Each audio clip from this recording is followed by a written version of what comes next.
taught me forms of compensation for that disability, because I have watched what he does with kids, and what I've seen the tests that he does to establish exactly where their problem is.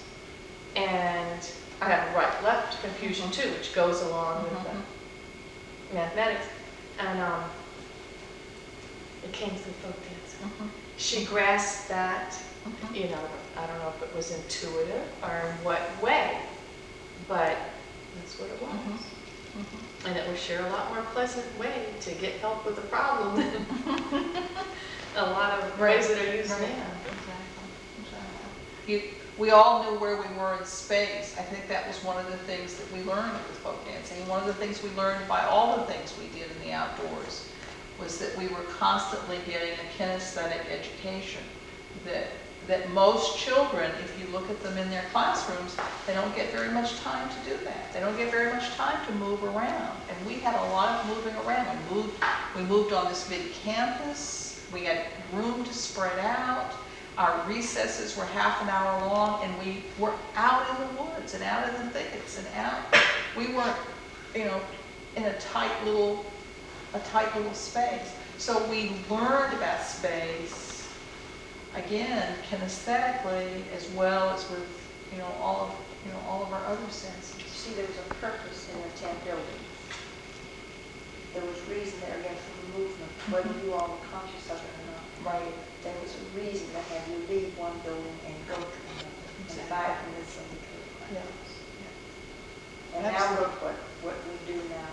Yeah. They go in and sometimes they don't see the sun in the sky. Oh, absolutely. One great big Yeah. structure. I've also thought a lot about that there is a lot of unhappiness in the lives of kids. There was unhappiness in our lives, and I know in other of my friends, and I think too often today, school can be another source of stress. But at Organic, there were so many times when you could just be, that it went a long way toward changing those living circumstances, I think, for every child. I can remember the times of pure happiness that I had were either working in clay with Miss Bell or weaving with Donnie Donaldson, who let me come to her house after school every day, and folk dancing. And that those could be purely happy moments that nothing intruded upon, and they culminated. Oh, that's another big thing. Ritual. Exactly. I'll never buy any system of belief that doesn't have ritual as its underpinnings, because I think she just really grasped the importance of that for children, for adults, the doing things over and over, the seasons, like you said, but all that built-in stuff, I think we've lost to our sorrow. Exactly.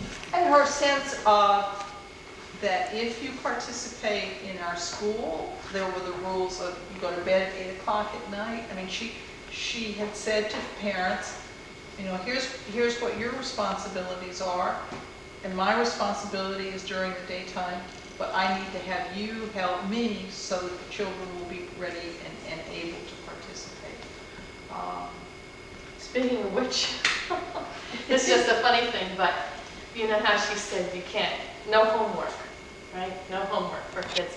Well, my kids, they can easily have 2 hours every night. Easily. Actually, 2 hours they're off easy. Yeah. And their backpacks, they come in the afternoon and they get on the scales. Their backpacks, 21, 22, 23 pounds. And I just look at them and I say, Marietta Johnson would roll over in her grave if you knew what their little backs were carrying. Isn't that something? 22 pounds a day. So, Marietta Johnson, we're thinking of you.